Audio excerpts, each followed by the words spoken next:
Il m'avait aussi dit qu'avec le temps, je me sentirais plus aussi loin, dans une tempête en pleine mer, au milieu des vagues violentes ou, comme dans son cas, paralysé au milieu d'une mer gelée. Un jour plus ou moins proche, le temps qu'il faudrait à mon bateau pour se sortir de là et retrouver le chemin de la terre ferme. Oui, un jour, j'allais me retrouver sur une plage et même vivre des moments agréables. Ah oui, je me souviens bien de cette plage, la deuxième image.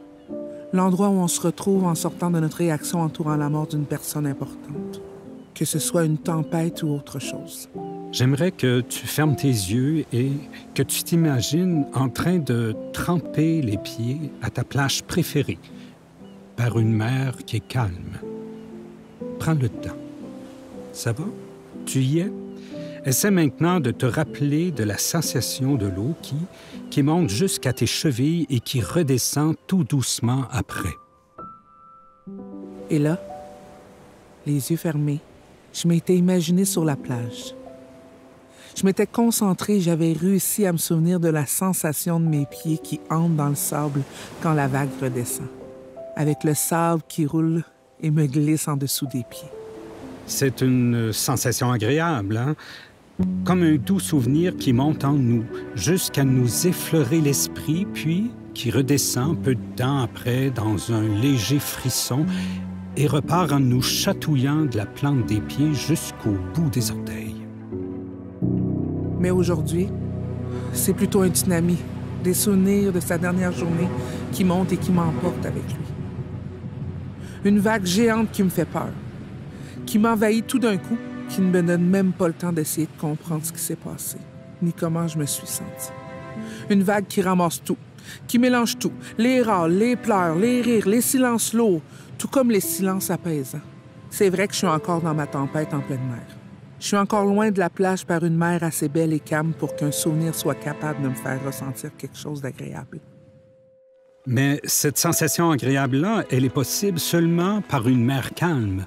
Un peu comme quand c'est le drapeau vert qui est hissé à la plage. Tu te souviens? Tu vois, pour le deuil, un moment drapeau vert, c'est quand les vagues d'émotions ont été bien contrôlées et t'ont pas empêché de réaliser quoi que ce soit. Je dis moment parce que le vent peut se lever n'importe quand, parce que la mer est remplie de surprises. Ouais, il m'avait expliqué l'image des moments avec les drapeaux. C'est vrai que sur la plage, il y a un système de drapeaux de couleurs. Lorsqu'ils mettent un drapeau vert, ça veut dire que la mer n'est pas dangereuse et que la baignade est sécuritaire parce que les vagues sont petites. Dans le deuil, comme sur la plage, il y a aussi des moments drapeau jaune. Des moments qui sont plus mouvementés, où tes activités habituelles peuvent être plus difficiles à faire à cause des vagues d'émotions. Rappelle-toi la sensation plutôt violente des vagues qui venaient nous claquer les jambes et nous mouiller jusqu'au nombril. Je me souviens que lorsque c'est le drapeau jaune qui est mis en haut du mât, les vagues font des moutons.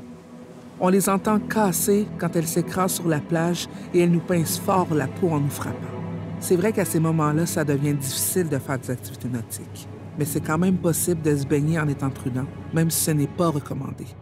Il y a finalement les moments drapeau rouge. Ça, je t'en souhaite le moins possible, parce que ce sont des moments difficiles, aussi intenses, sinon plus que la réaction entourant la mort d'une personne importante.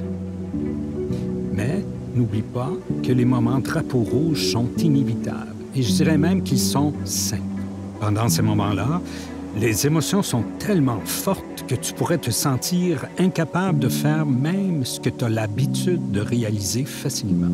Tu peux t'imaginer l'intensité des émotions et la détresse que peuvent ressentir ceux qui doivent affronter les vagues sous un drapeau rouge, alors que les vagues les frappent brutalement, les trempent de la tête aux pieds, les empêchent de respirer normalement et risquent même de les engloutir complètement. Ouais. Dans mes souvenirs, il n'était même pas question de s'approcher de la mer quand c'était le drapeau rouge, tellement la mer était déchaînée. Non seulement la baignade ou les autres activités sur l'eau étaient interdites, mais en plus, il fallait crier pour réussir à s'entendre tellement la mer faisait du bruit. C'est vrai qu'une activité aussi simple que de se promener sur la plage devenait presque impossible, parce qu'on se faisait fouetter le corps et le visage par un vent rempli de sable. Parce que le vent plein de sable nous obligeait à se promener les yeux fermés, sans trop savoir où on allait. Comme si on essayait de se diriger à l'aveugle dans une tempête de sable. Une tempête, hein?